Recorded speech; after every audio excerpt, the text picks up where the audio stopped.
Hello दोस्तों, मेरे YouTube channel पे आपका स्वागत है। और इस वीडियो में आज मैं आपको बताने वाला हूँ एक टेक्निक जो मैंने मेरे एक प्रोजेक्ट पे यूज़ किया। रिसेंटली जब मैं इस प्रोजेक्ट का डेवलपमेंट कर रहा था मेरे ऑफिस में, तो थोड़े डेटा एक स्पेसिफिक फॉर्मेट में चाहिए थे और अलग अलग टेस्टर्स अलग अलग सिनेरियोज क्रिएट करने के लिए गूगल शीट्स में डेटा पॉपुलेट कर रहे थे। फिर ये होता ये था कि हमने एक स्क्रिप्ट पहले लिखा था जो कि गूगल शीट का एक CSV डाउनलोड करेंगे, फिर उसको इंपोर्ट करा के कमांड रन करेंगे लेवल में, एंड वो CSV को इंपोर्ट कर लेगा।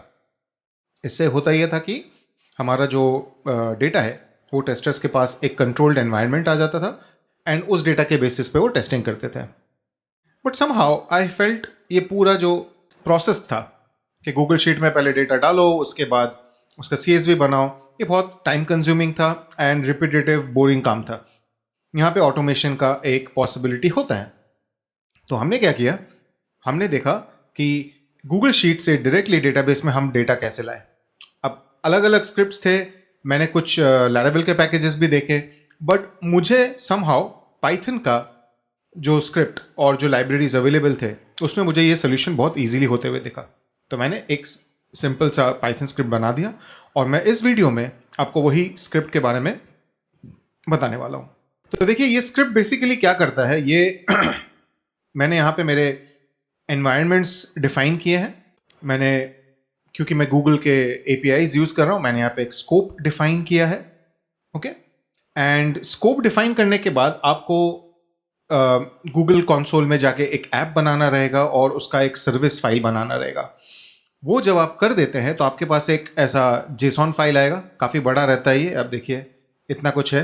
ओके, एंड ये फाइल मैं लोड करके एक गूगल की APIs को कनेक्ट कर सकता हूँ एंड उनके अलग अलग सर्विसेज को यूज़ कर सकता हूँ।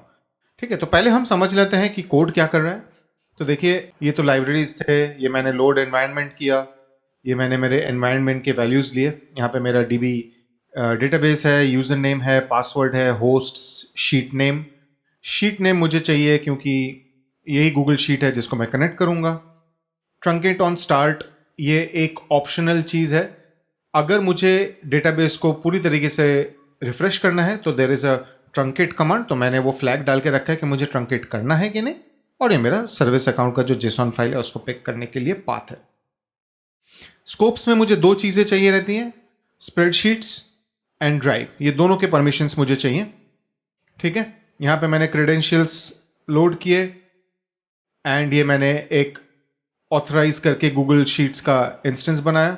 Spreadsheet equals gc.open sheet name, इससे मेरा स्प्रेडशीट ओपन हो जाता है एंड ऑल वर्कशीट्स से मेरा वर्कशीट्स का डेटा मुझे मिल जाएगा। अगर मैं यहाँ पे प्रिंट ऑल वर्कशीट्स करूँ एंड इस चीज़ को थोड़ी देर के लिए हम पूरी तरीके से निकाल देते हैं और इसको रन करते हैं, तो यहाँ पे प्रोडक्ट्स और वेरिएंट्स अब आप देखेंगे ये मुझे दो शीट्स मिल रहे हैं। कैसे मिले?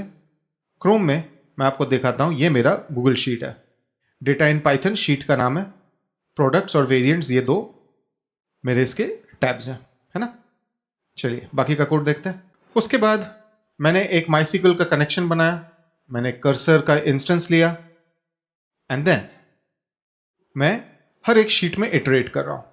ठीक है, तो यहाँ पे आएगा पहले प्रोसेसिंग वर्कशीट और ये टाइटल, फिर मैं इसका पूरा डेटा ले लेता हूँ। ठीक है, worksheet dot get all values. अब यहाँ पे आप एक चीज़ मान के चलिए कि ये पूरा डेटा एक साथ ले लेगा। ठीक है, मैंने इंसर्ट के टाइम पे चंकिंग किया है, यहाँ पे मुझे कोई चंकिंग दिखा नहीं तो मैंने अभी तक किया नहीं है। ये तो चलो बेसिक चेक है कि अगर डेटा नहीं है तो no data in the worksheet print कर देगा, फिर कंटिन्यू करेगा। अब यहाँ पे आता है पहला चीज़, आई एम एक्सपेक्टिंग कि जो पहला रो है शीट का ये कॉलम नेम्स होने चाहिए। ठीक है, तो यहाँ पे ID name description is active, ये मेरा एजम्पशन है। सिमिलरली यहाँ पे ID product ID name description is active, price and quantity. तो एक ई-कॉमर्स टाइप मैंने डेटा बना के यहाँ पे आपको डेमोन्स्ट्रेशन दे रहा हूँ। आप देखेंगे यहाँ पे प्रोडक्ट की जो ID है, यहाँ पे प्रोडक्ट ID करके जाती है, तो मैंने वो रिलेशंस वगैरह भी सब रखे हैं, है ना। और कोड में जाते हैं। ये मेरा हेडर्स हो गया, तो पहला रो मैंने हेडर्स की तरह ले लिया। अगर वो ID है तो मैं उसे निकाल रहा हूं बिकॉज आईडी में ऑटो इंक्रीमेंट रखना चाहता हूँ, ठीक है। मेरे गूगल शीट में आईडी रहेगा, आई एम एज्यूमिंग दैट। तो अगर वो आईडी है तो मैं उसको फिलहाल के लिए स्किप कर रहा हूँ, ठीक है। उसके बाद मैंने बाकी के हेडर्स को आईडी छोड़ के बाकी चीज़ें ले ली, ओके, मेरा हेडर बन गया। फिर रेस्ट ऑफ द रोज मुझे यहाँ पे मिल गए, क्योंकि मैंने बेसिकली डेटा में से जो फर्स्ट है उसको छोड़ के बाकी सब कुछ ले लिया। अगर ये नहीं है तो वापस से मैंने एक्सेप्शन एक प्रिंट किया है कि भाई डेटा नहीं है, राइट। एंड टेबल नेम मैंने शीट के नेम को replace with some basic text hygiene lower करके मैंने ये मेरा शीट का नाम हो गया, ठीक है, जो कि यहाँ पे टेबल नेम का काम करेगा। तो जैसा कि मैंने आपको कहा था, मैं एज्यूम कर रहा हूँ कि प्रोडक्ट्स, वेरिएंट्स, ये दो चीज़ें मेरे टेबल्स रहेंगे। अब मैं आपको मेरा डेटाबेस भी दिखा देता हूँ। देखिए, ये मेरा वेरिएंट्स है, ये मेरा प्रोडक्ट्स है। ये लैरावेल का एप्लीकेशन है जिसमें मैंने ये डेटा बेस माइग्रेट करके बनाया। बट अगर मैं इसको अभी ट्रंकेट भी कर दूंगा तो देखिए, ये प्रोडक्ट्स का टेबल ट्रंकेट हुआ, ये वेरिएंट्स का टेबल ट्रंकेट हुआ, ठीक है। एंड यहाँ पे मेरे पास डेटा है, यहाँ पे मेरे पास 5 प्रोडक्ट्स हैं और उन 5 प्रोडक्ट्स के टोटल 8 वेरिएंट्स हैं, ठीक है। चलो आगे बढ़ते हैं। यहाँ पे मैंने मेरा फ्लैग चेक किया, अगर ट्रंकेट ट्रू है तो मैं उस टेबल को ट्रंकेट करूंगा, okay. Cursor dot execute the query is truncate table name, and फिर मैं एक प्रिंट कर देता हूँ कि ये टेबल ट्रंकेट हो चुका है। अगर ये नहीं है तो कभी एग्जीक्यूट ही नहीं होएगा। फिर मैंने चंक साइजिंग किया, ठीक है। मैं डेटा को चंक्स में ले रहा हूँ एंड मैं यहाँ पे आप देखेंगे इंसर्ट भी कर रहा हूँ। ये मैंने क्यों किया? तो बात यह है कि एक माइस्क्ल इंसर्ट की जो क्वेरी है वो भी कितना बड़ा हो सकता है, उसका एक लिमिट है। तो मैंने सोचा अभी के लिए हम 100 के चंक्स लेके काम करते हैं, that is a safer option, ठीक है। तो ये मेरा कोड हुआ चंकिंग के लिए। मैं पहले प्रिंट कर रहा हूँ, उसके बाद कॉलम नेम्स यहाँ पे मैंने ज्वाइन किया है फिल्टर के हेडर्स के थ्रू, ये मुझे इंसर्ट क्वेरी में चाहिए। उसके बाद मैंने क्रिएटेड एट और अपडेटेड एट डाल दिया। करंट टाइम मैंने एक फॉर्मेट में लिया क्योंकि लैरावेल के जो क्रिएटेड एट अपडेटेड एट रहते हैं वो इस पर्टिकुलर फॉर्मेट में है, तो मैंने वो यहाँ पे फॉर्मेट करके प्रोड्यूस किया वो स्ट्रिंग, ठीक है। फिर मैंने रो को इन चंक करके मेरा जो फाइनल इंसर्ट क्वेरी है वो ये है, ठीक है। ये सारे मेरे लूप्स हैं, अगर नल नहीं है वगैरह वगैरह, ये बेसिक चेक्स हैं, बेसिक कोड है। काफ़ी सारी चीज़ें मैंने पाइथन से भी ठीक करवाई थी, बिकॉज जीपीटी से ठीक करवाई थी, क्योंकि पाइथन का मेरा कंफर्ट लेवल उतना नहीं है, but I know what things are happening, ठीक है। एंड हाँ, तो यहाँ पे मैंने करंट टाइम वगैरह को भी क्रिएटेड एट और अपडेटेड एट के लिए अपेंड कर दिया था, क्योंकि मुझे वो टाइम चाहिए था, न तो वो नल आ रहे थे, ओके। एंड फाइनली मेरा ये बनता है इंसर्ट इनटू टेबल नेम, जो कि मुझे वर्कशीट के नाम से मिल जाता है, आप देखेंगे। फिर आया मेरा कॉलम नेम्स मेरा रो का जो पहला वाला है उसको हमने ज्वाइन वगैरह मार के यहाँ पे ये किया। एंड लास्ट में है मेरा वैल्यू स्ट्रिंग्स, है ना, जो कि मेरे ज्वाइन वैल्यूज हैं, ठीक है। ये मेरा चंक को जो मैं इटरेट कर रहा हूँ उसको लेके है, आप देखेंगे चंक, ये वैल्यूज एक एम्प्टी अरे की तरह मैंने डिफाइन किया। Then for j value enumerate row, तो हर एक रो को वो इन्यूमरेट करेगा चंक साइज के बेसिस पे। यहाँ पे मेरा चंक का लॉजिक है, कहाँ गया 0 to चंक लेंथ, राइट। तो वो 100 पहले वैल्यूज बनाएगा, वो मेरे इंसर्ट क्वेरीज में एज अ स्ट्रिंग आ जाता है, बिकॉज मैंने कॉमा से ज्वाइन भी किया है। देन मैंने यहाँ पे ये क्वेरी एग्जीक्यूट किया, डिस्प्ले रो, प्रिंट, मैंने ये चीज़ें प्रिंट कर दी, एंड फाइनली मैंने ये डन किया। और ये पूरी चीज़ चलने वाली है हर एक वर्कशीट के लिए, है ना।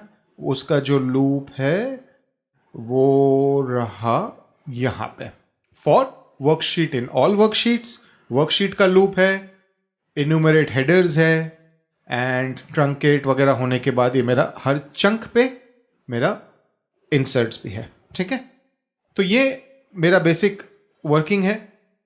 कोड मैं गिटहब के इसमें दे दूंगा, तो आप ऑलवेज रेफर कर सकते हैं। मैंने आपको यहाँ पे एक्सप्लेन किया। अब देखते हैं इसका वर्किंग कैसा है। तो देखिए, मेरा टेबल जो है प्रोडक्ट्स का ये एम्प्टी है, वेरिएंट्स ये भी एम्प्टी है, एनवायरनमेंट में ट्रंकेट ऑन स्टार्ट ट्रू है, ठीक है। ये मेरे बाकी के डिटेल्स हैं, ये मेरा एनवायरनमेंट में ट्रंकेट ट्रू है। सो अभी अगर मैं इस कोड को रन करूं, देखिए सबसे पहले इसने प्रोसेसिंग वर्कशीट प्रोडक्ट्स, ठीक है, truncate table products, generating insert statement, और इसने इंसर्ट स्टेटमेंट से ये बना दिया completed processing worksheet products. Similarly इसने वेरिएंट्स के लिए भी किया। अब अगर मैं मेरे डेटाबेस में जाऊं, रिफ्रेश करूं, ये मेरा प्रोडक्ट्स, वेरिएंट्स नहीं बना। इंसर्ट इनटू वेरिएंट्स का क्यों नहीं बना? एक बार मैं वापस से रन करता हूं।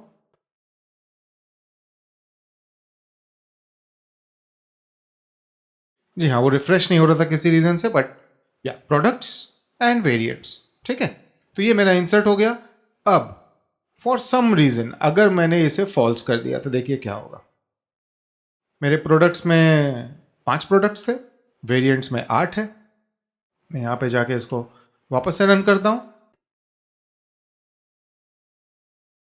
प्रोडक्ट्स 10 हो गए, वेरिएंट्स 16 हो गए, है ना। तो आप ऐड भी कर सकते हैं, अब खाली करके नया भी बना सकते हैं। तो इसमें दोनों चीज़ें हैं, और ये स्क्रिप्ट मुझे बहुत हैंडी लगा। ये मेरे अभी टेस्टिंग में बहुत काम में आता है, क्योंकि मैं खुद के हिसाब से गूगल शीट में पूरा डेटा बना लूँगा और मैं डेटाबेस में इंसर्ट कर लूँगा और मैं देख सकता हूँ मेरा एप्लीकेशन कैसा बिहेव कर रहा है ना।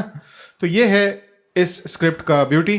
आशा करता हूँ आपको ये स्क्रिप्ट का यूटिलाइजेशन समझ में आएगा। मैं पूरा कोड यहाँ पे गिटहब पे पुश कर दूंगा so that you can use it.